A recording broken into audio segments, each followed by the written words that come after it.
points, because, yeah. So yeah, today we're going to be discussing an all-time classic of Vladimir Lenin's, Left-Wing Communism and Infantile Disorder. It usually gets overlooked when talking about some of the classic works by Lenin, because it's a lot more, I guess, at least in the title anyway, it's more focused on tactics and strategy versus a very broad organizational questions. The subheader is a popular essay in Marxian strategy and tactics.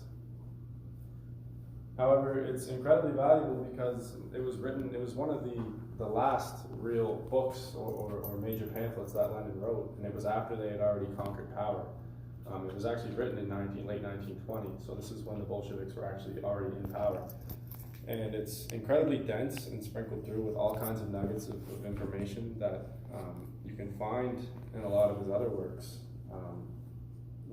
This is sort of a melange or a blend of a lot of those. But it also deals with some pretty important questions very explicitly. And two of those questions that we are going to explore are the question of should revolutionaries work in reactionary trade unions, and should revolutionaries participate in bourgeois parliamentarism? As we shall see, Lenin answered in the affirmative on both of those questions, and he gives some pretty detailed and pretty explicit answers as to why. So the first chapter that we're going to look at is chapter 6, and it's should revolutionaries work in reactionary trade unions? There's a lot of really contemporary peace names and organizations that Lenin throws around here, so I'll try and explain or give at least contemporary to our day examples of who they might be.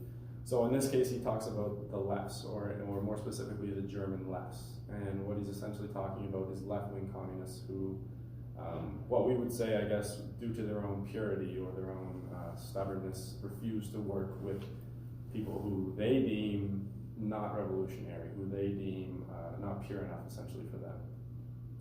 So the question then comes up, should revolutionaries work in reactionary trade unions in chapter 6?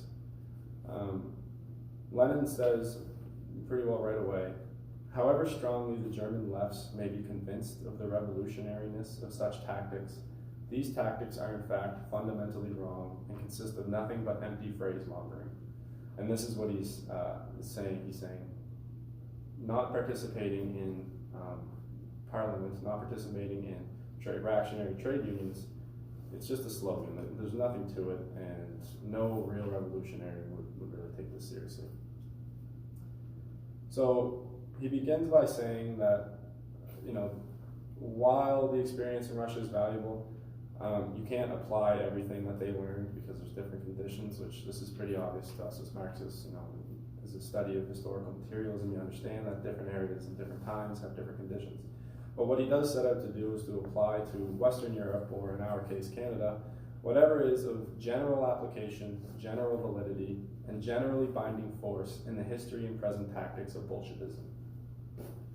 He then goes on to sort of give a brief explanation of the dictatorship of the proletariat and how it was organized on a macro level in the Soviet Union.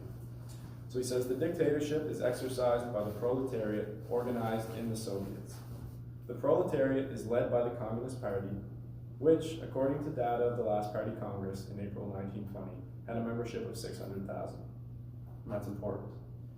The membership fluctuated considerably both before and after the October Revolution, and was formerly considerably less even in 1918 and 1919. We are afraid of an excessive growth of the party, as careerists and charlatans who deserve only to be shot inevitably strive to attach themselves to the ruling party. The last time we opened the doors wide to the party was when the Soviet Republic was in desperate moral danger, and when adventurers, careerists, charlatans, and unreliable persons generally could not possibly count on making a profitable career by joining the communists. So there he's always blunt. But yeah, so an important point of that is, again, it's not really to do with anything involving the question of trade unions, but again, I said that there's a lot of important information I think sprinkled on here. Is, the communists, they were careful in times of danger still of letting in whoever into the party, but he says when we were in danger, when there was, nobody would join the party as an opportunist, maybe as a saboteur or an agent provocateur, but nobody was joining the communists to make a career out of it. To get ahead. Yeah, there was no opportunity at that point. This is during the Civil War is what he's speaking of, when they were in grave danger.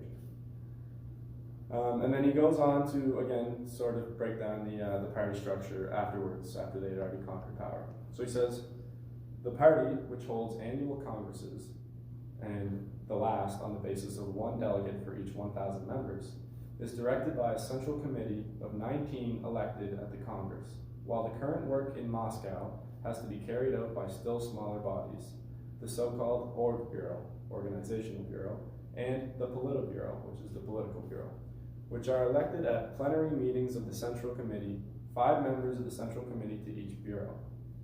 This then looks like a real oligarchy, which is a very interesting thing for him to say.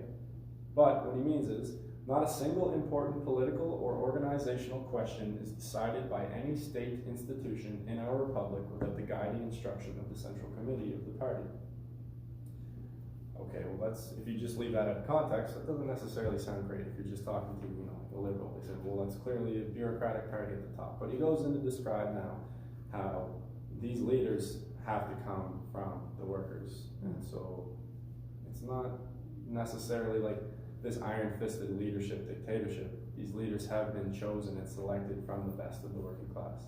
And this is where the connection with the trade union comes in. In its work, the party relies directly on the trade unions, which at present, according to the data of the last Congress, have over 4 million members. So you remember the party at that point had 600,000 members, and the trade unions have 4 million. And which are formally non-party, formally. Actually, all the directing bodies of the vast majority of the trade unions, however, and primarily, of course, the All-Russian General Trade Union, consists of communists and carry out all the instructions of the party. So, that's another important point. While the trade unions are formally and procedurally non-communist, at that point, the leadership and anybody in important decision makings of these trade unions were communists or Communist Party members, and they carried out the directive and the line of the party. I wanted to bring this up and highlight it because, as we talked about at our last meeting with, say, like the municipal elections coming up, I think it's an important point. Like Katie brought it up. You run as an independent, but nonetheless you are still a communist, right? So you hold this post, and you are independent from the party in a formal sort of speaking. But nonetheless, you are a communist, and you would be expected to uphold the line of the party.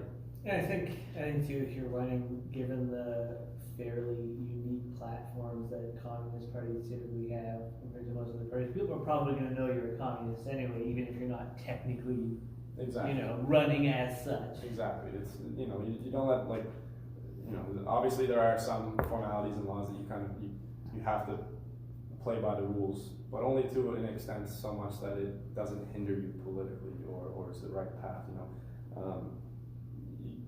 So it's more of a formalities, as he says here. Like the trade union leaders are formally not communists, but of course they were actually Communist Party members, and then they used it to obviously to influence the workers in a socialist direction. And it's sensitive to conditions. Exactly. Yeah. I mean that's all there is to it. If you can't get away with it, then you can't. But if you can, then you do. So thus, on the whole, he says, we have a formally non-communist, flexible, and relatively wide and very powerful proletarian apparatus, by means of which the party is closely linked up with the class and with the masses, and by means of which, under the leadership of the party, the dictatorship of the class is effected. So, obviously, these leaders of the trade unions, they're elected. The trade unions, there's no coup d'etat of these trade unions, right? So, that is the dialectic of the connection between the Communist Party and the workers. The workers who are also communist and trade union leaders were elected to these posts of trade unions, but they also happen to be communists, right? And that is how the dictatorship of the proletariat is actually effective. It is not this iron-fisted, state apparatus. It is a combination of these non-party entities and this, but we won't get into that too much because it's not really the question of should we partake in reactionary trade unions. It's a whole other conversation. So anyway, the important point there was that the party is closely linked up with the classes and the masses by joining those trade unions. Of course, in practice, this close contact calls for very complicated and diversified work in the form of propaganda, agitation, timely and frequent conferences, not only with leading, but with influential trade union workers generally.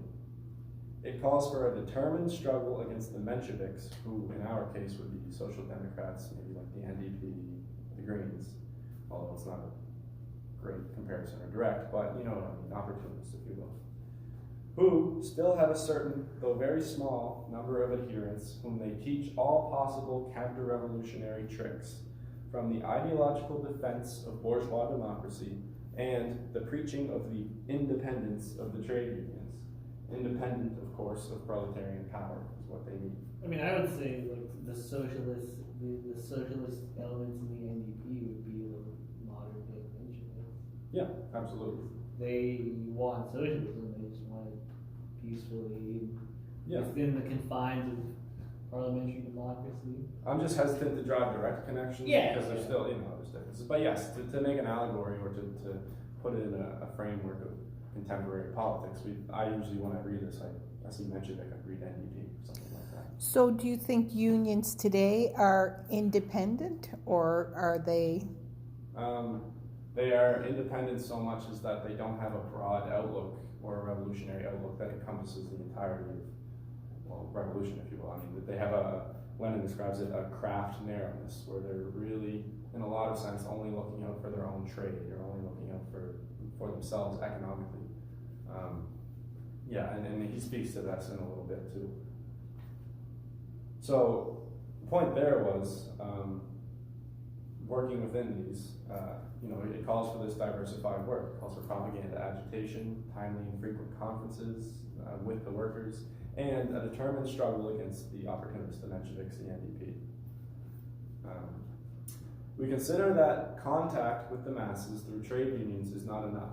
Our practical experience during the course of the revolution has given rise to non-party workers and peasants conferences, and we strive by every means to support, develop, and extend these institutions in order to be able to watch the sentiments of the masses, to come closer to them, to respond to their requirements, to promote the best among them to state posts, etc.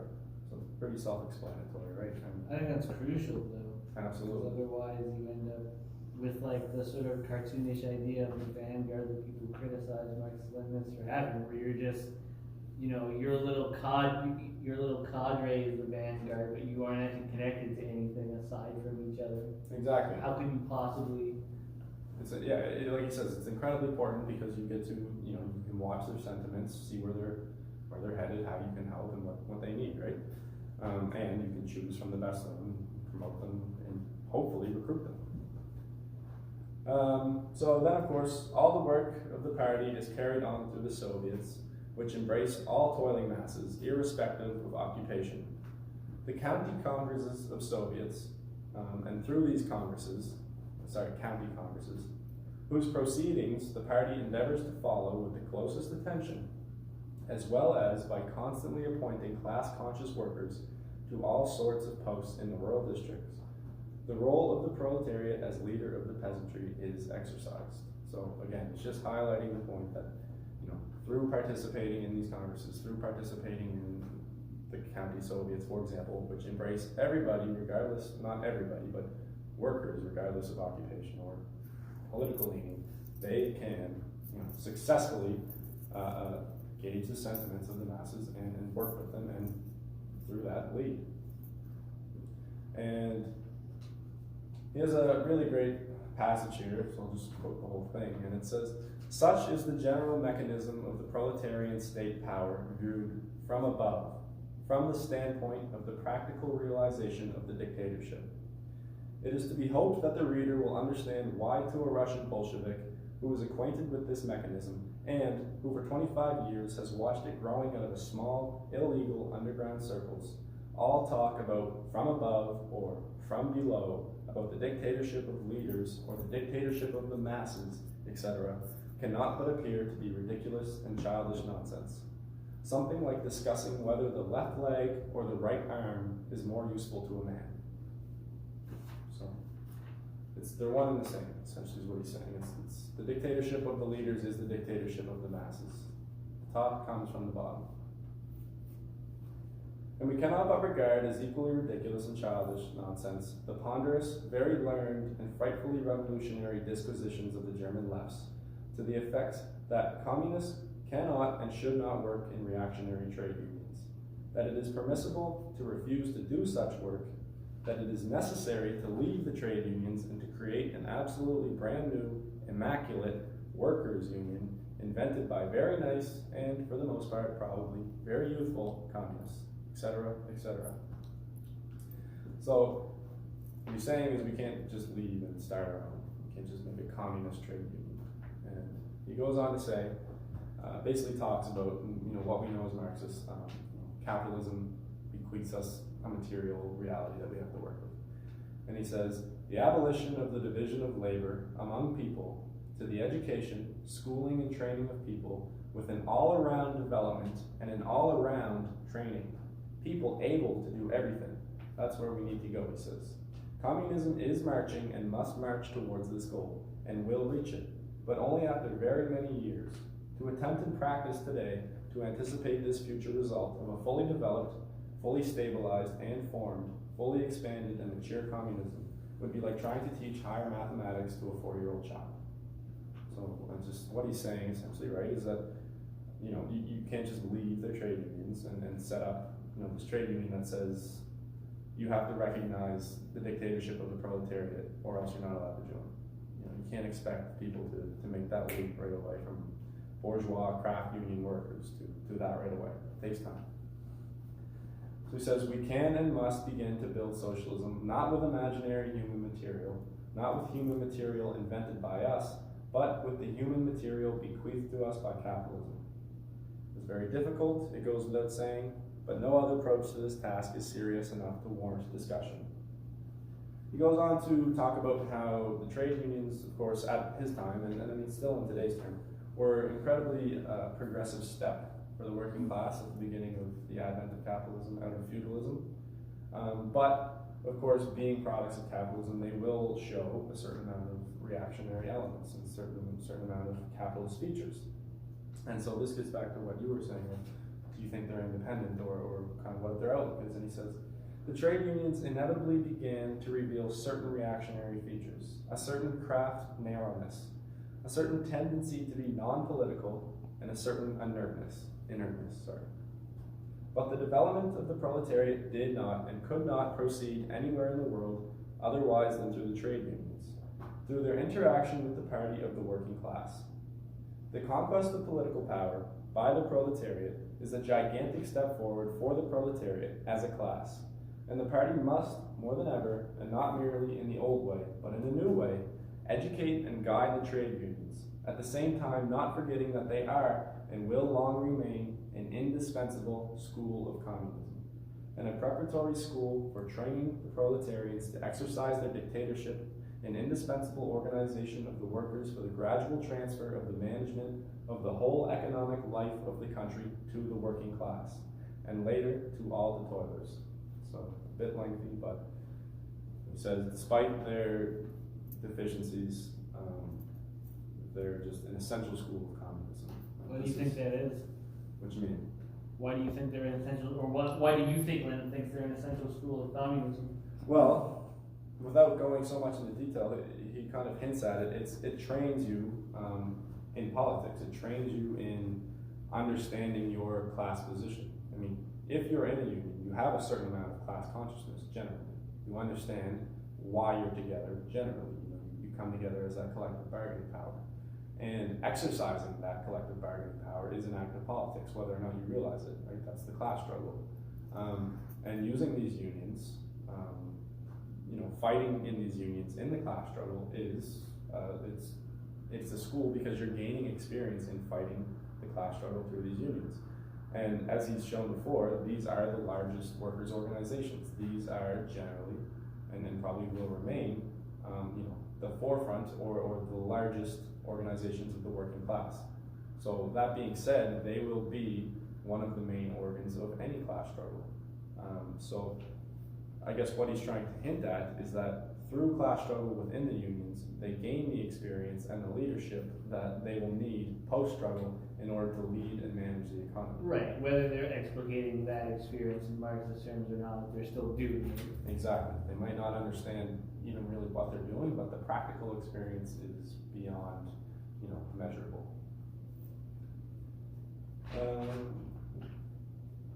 Next door. Okay. A certain amount of reactionariness in trade unions, in the sense mentioned, is inevitable under the dictatorship of the proletariat.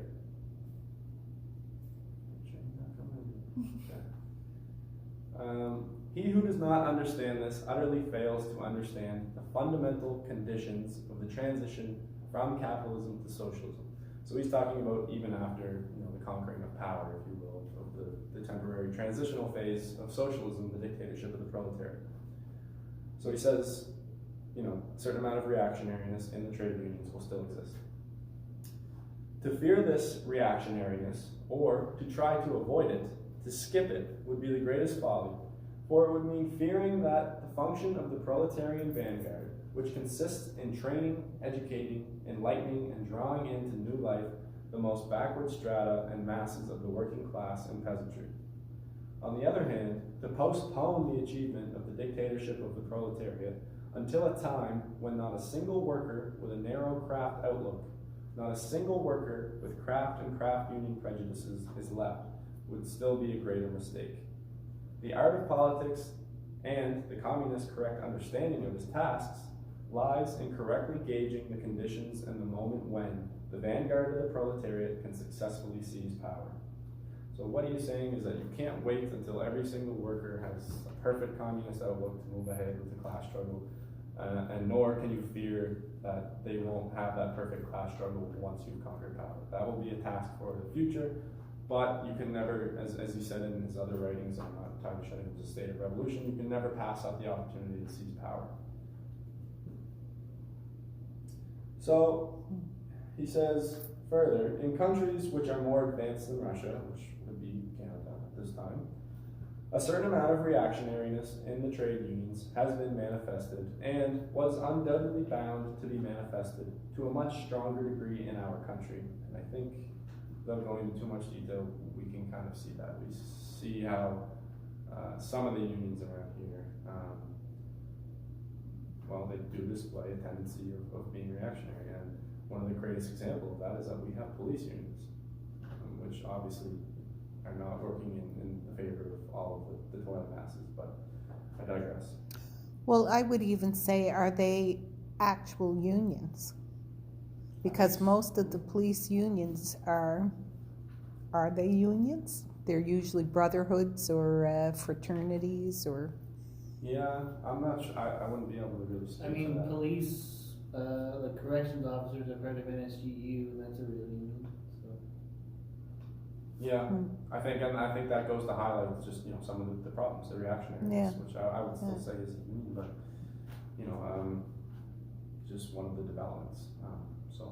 So when you say reactionary, when Lenin says reactionary, that is like self-serving rather than...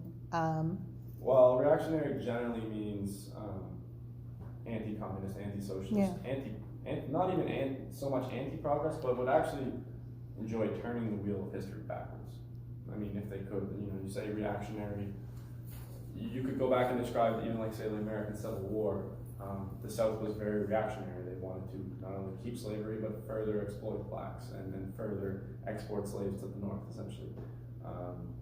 Nazis were reactionary because they wanted to essentially return to feudal times with respect to Eastern Europe. So yeah, reactionary generally in a sense, it's a broad term. I'm sure somebody has a better definition than me, but it's generally associated with fascists and racist, misogynist, those who would turn back the wheel of history if they could. So, talking about countries more advanced like Canada, he says that there's obviously just because of our relation to imperialism and fully developed capitalism, we have more reactionary traits in our trade unions.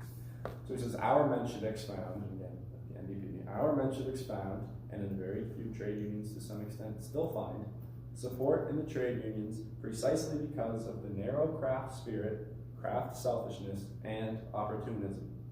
The Mensheviks of the West have acquired a much firmer footing in the trade unions, where the craft union, narrow-minded, selfish, unfeeling, covetous, petty bourgeois labor aristocracy, imperialistically minded and bribed and corrupted by imperialism, represents a much stronger stratum than in our country. So again, it goes back to say, because of the benefits that we enjoy here from imperialism, and because of the material wealth that can be afforded even to laborers, many of them have been bribed by those benefits of imperialism and somewhat see themselves aligned with capitalism. And that's where that reactionariness comes from. And he says that's why the Mensheviks or the NDP find so much support within these, because they aren't actually socialists and they don't actually believe in revolutionary socialism. They won't actually overthrow those social conditions. And that's what some of the labor aristocracy, as he calls it, why they would support them in their trade unions. Well, one of the things that I've said at various points and quite repetitively is that many of the unions today, as we see them here, and I'll speak about Canada, is that it has become a layer of privilege. It's no longer a universal struggle. It's this other layer of privilege that somehow is, it's not presented that way. It tries to wear a cloak of common goals, but in fact it's not. It's very hard to get in, very hard to access. It's insular. That's that craft selfishness that, yes. that he calls to, right? Yeah. It's just focused like we're just we're looking out for us, essentially. It's very much that. So, and then he goes back to say that the struggle against and he lists a bunch of names that you would never know, which you're very familiar with. Early 19th or 18th Hendersons. History, Hendersons and the Merheim. Anyway, it says the struggle against them, must absolutely be waged. The struggle must be waged ruthlessly and must be waged absolutely to the very end. Just as we waged it until all the incorrigible leaders of opportunism and social chauvinism have been completely discredited and driven out of the trade unions. It is impossible to capture political power, and the attempt to capture it should not be made until this struggle has reached a certain stage. This certain stage will be different in different countries and in different circumstances. So what he's saying is that you have to at least wage this struggle against the leadership of these reactionary trade unions to a certain degree. And he says it's different in every country and within different conditions. But he goes on to say, in Russia, a measure of the success of this struggle was, incidentally, the elections of the Constituent Assembly in November of 1917, so right after the Russian Revolution.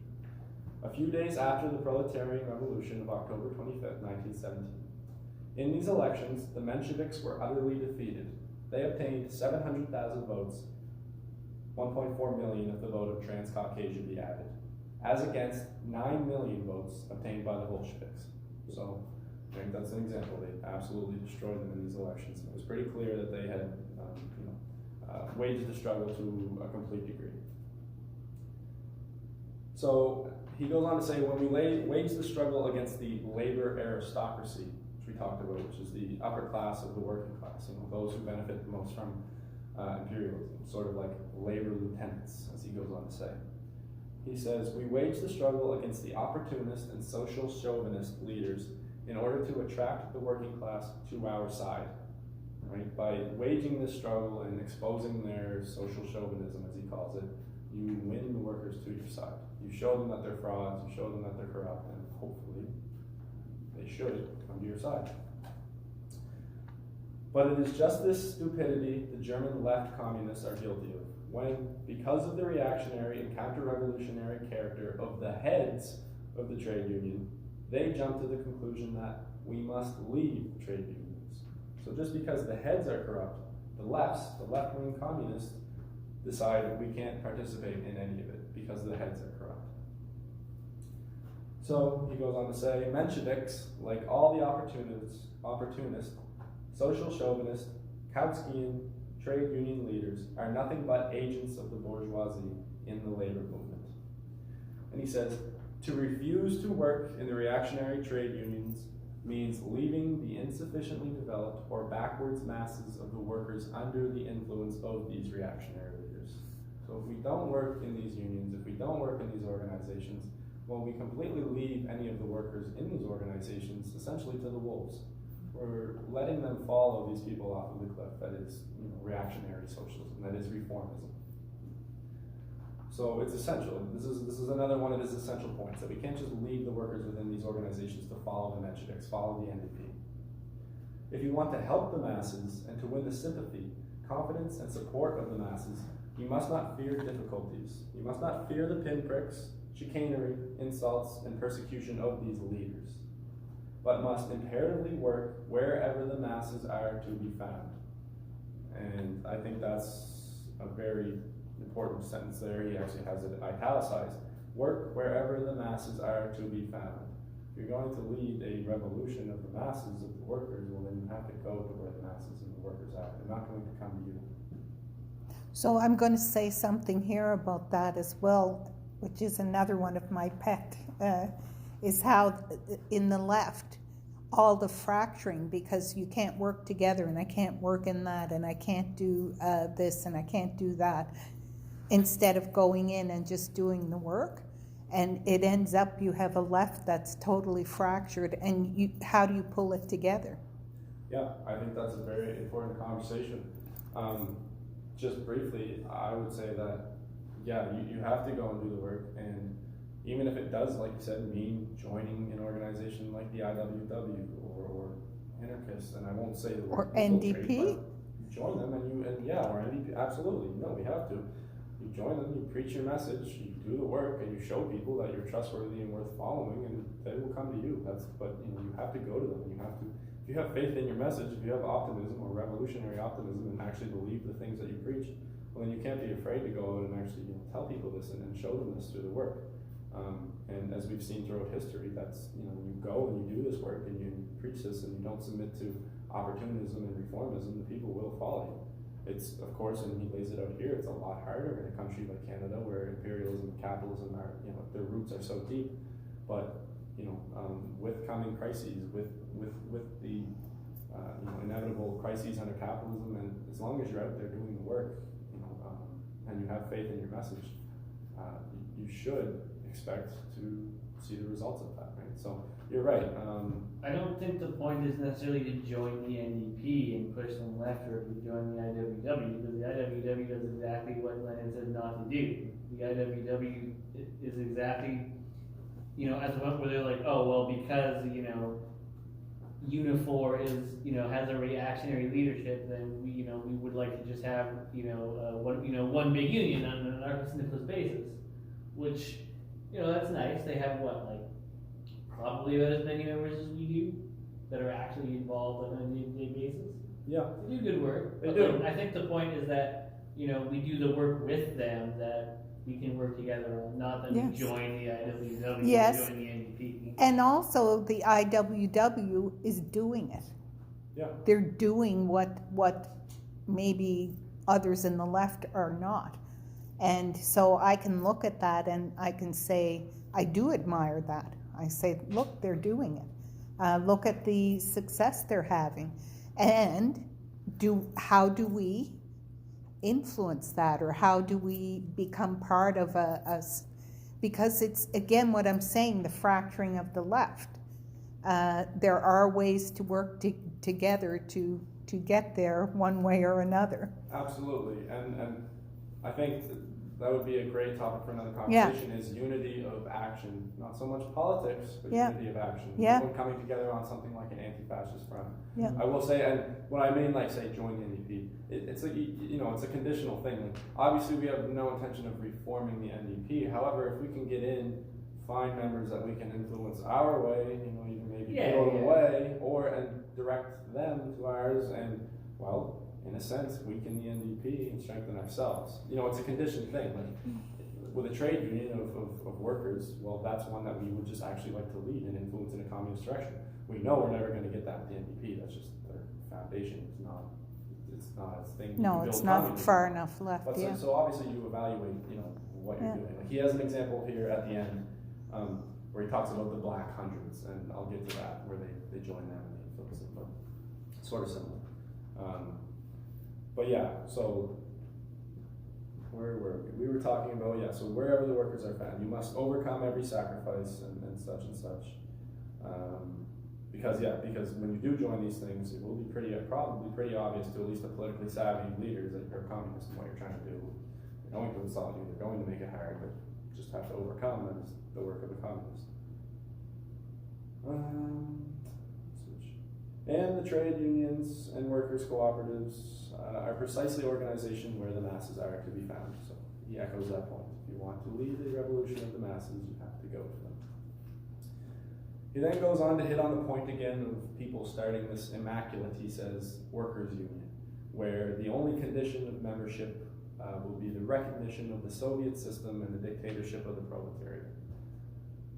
He says, if we in Russia were to make the recognition of the dictatorship a condition of trade union membership, we should be committing a folly. We should be damaging our influence over the masses, and we should be helping the Mensheviks. For the whole task of the communists is to be able to convince the backward elements to work among them, and not to fence themselves off from them by artificially and childishly left slogans. So I think I brought it up earlier, but what he's saying is you can't, you don't set up this artificial boundary. You can't go in and tell people or tell the masses, like, come join us, but you have to be this. You have to go to them and you have to drag them to where you want to be. Drag's a bit of a harsh term, but being blunt, you have to take them to where they want, show them that that's where it's beneficial to them. You cannot just come in and set up these, he says, immaculate workers unions. I think he put it as well as it could be, so I'll leave it at that. So then he says, leaders of opportunism, whether it be the Mensheviks or leaders or left communists who say don't join these unions, will resort to every trick of bourgeois diplomacy, to the aid of bourgeois governments, the priests, the police, and the courts, to prevent communists joining the trade unions, to force them out by every means, to make their work in the trade unions as unpleasant as possible, to insult, bait, and persecute them. We must be able to withstand all of this, to agree to any sacrifice, and even, if need be, to resort to all sorts of stratagems, artifices, illegal methods, to evasive and subterfuges, only so as to get into the trade unions, to remain in them, and to carry on communist work within them at all costs. Pretty self-explanatory. So he goes on, and this is the example that he gave when he's talking about like just outright reactionary organizations. And I'll say before I say it, in his book, what is, Oscar, you know what it's called? It's Georgy Dimitrov. It's the anti-fascist book he wrote. Yeah, the fascist defensive The and how to fascist fight offensive, it. yes, Yeah. and the communist task. Yeah. Communist task of the international communists in defeating fascism. He even talks about in countries like Italy or in Nazi Germany.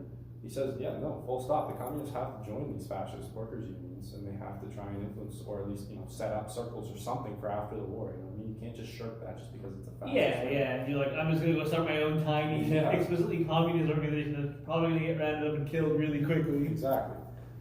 And so he talks about this. So when Zubetov, a secret police agent, organized the Black Hundred Workers, which was a reactionary and monarchist organization, so straight up monarchist, so I think it was pro-Tsar. Yeah, So they when he- organized tons of pogroms against Jews. Yes, that's what it was. So when he organized these Black Hundred Workers assemblies and working men's societies for the purpose of trapping revolutionaries and combating them, we sent members of our party to these assemblies and into these societies. They established contacts with the masses, managed to carry on their agitation, and succeeded in wresting workers from the influence of Zubetov's agents. So I think that is the most wild. Yeah, and that's the most important key. When we say join other organizations, we have our organization. We know where we're at. Unless it's a trade union, really explicitly an organization which we think will be a vehicle for revolution. Our main goal when working with or joining is to gain influence with the workers within. We know that they're obviously progressive minded, or at least that they have some class consciousness. So the idea is to bring them to our side. So he says in the conclusion to this chapter, the Executive Committee of the Third International, yada yada, must call upon the next Congress of the Communist International to condemn both the policy of refusing to join reactionary trade unions in general, and in particular the line of conduct of the Germans and the Dutch, biggest left communists. So, Council communism. yeah. So that was chapter 6. I'm gonna stop recording and make a new video for the next